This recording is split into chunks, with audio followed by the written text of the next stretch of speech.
So I got dropped, properly dropped. The front of the race was gone, I was blowing up on a climb, and by any normal measure, this race was done. But sometimes getting dropped is exactly what you need, because it was at this moment I looked down at my numbers and realised that something pretty interesting was happening. Something that made a normal race result completely irrelevant. So this is the story of how I turned a Zwift race into an impromptu FTP test, and what those numbers mean for my fitness right now.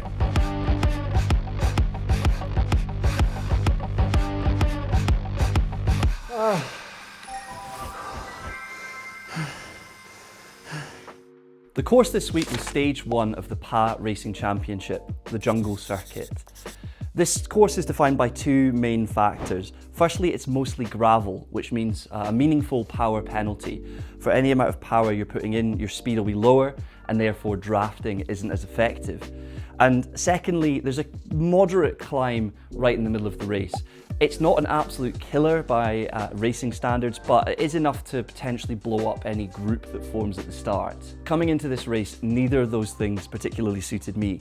I was coming off quite a big week of training, my legs were tired, and I was feeling a little bit spent. Coming into the race with a little bit of fatigue, my legs feel a little bit heavy, which isn't great, but we'll do our very best as always.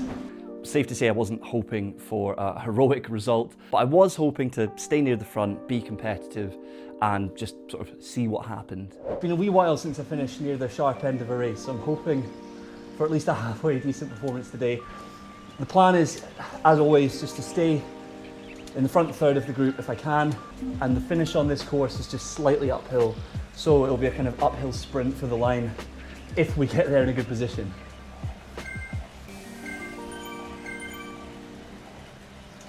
And we're off. The start of a Zwift race is always a bit chaotic, and this was no different. The key is to stay in touch with the front group without immediately putting yourself in the red, because if you blow up right at the start, you're going to spend basically the whole of your race alone, and this is going to make you way slower than if you manage to stay in the draft. Now, having said that, I did notice a couple of flyers off the front right from the start.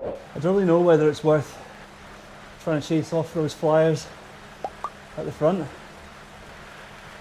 I think probably not, but if they go all the way to the end, I'll be so annoyed.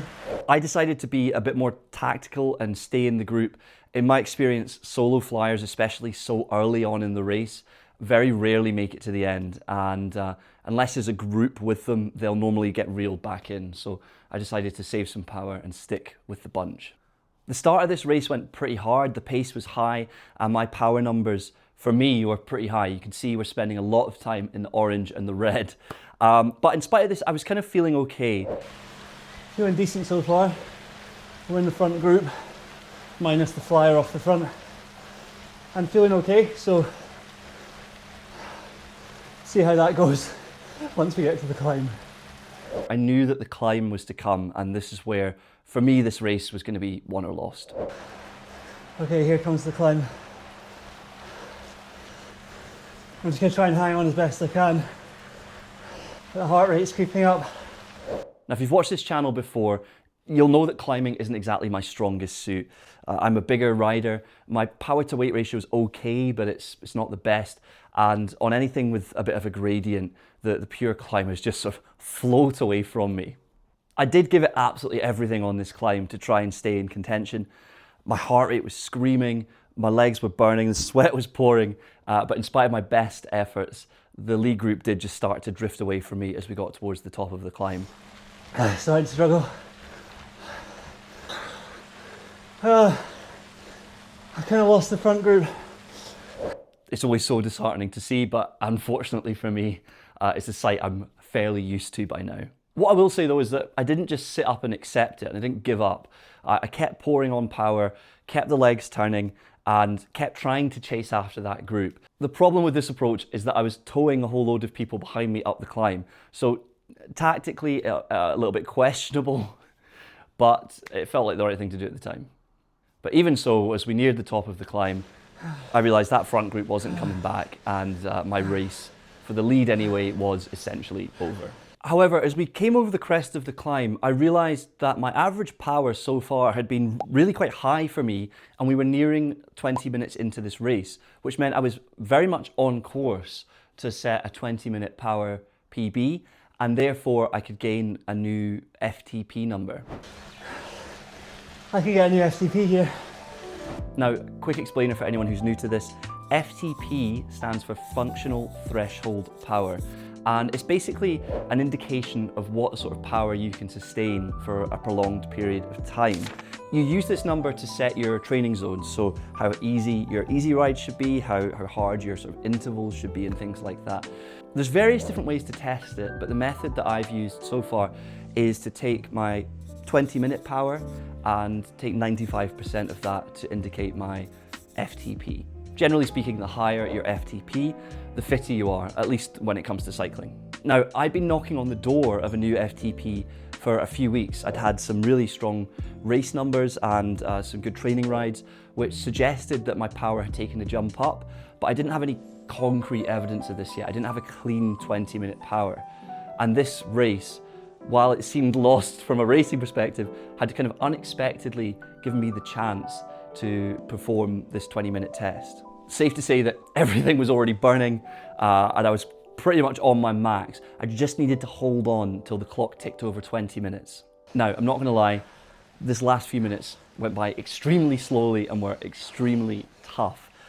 My legs were on fire, my heart was beating out my chest, there was sweat pooling on the bike, but I knew I just needed to keep the pressure on, keep the legs turning, and keep the power numbers up. Keep my heart rate high without going into complete meltdown territory, and I'd have a new 20-minute best power. Now, I know it's not particularly pretty to look at, but I did manage it. I managed to keep on going until the clock ticked over the 20-minute mark. Okay. Nice, ease off. But was it enough? Had I beaten my previous best? Well, I was gonna have to wait till the end of the race to find out. The downside of all this pushing is that I'd dragged another rider, a Canadian, who was following behind me all the way down the climb at a pretty good speed.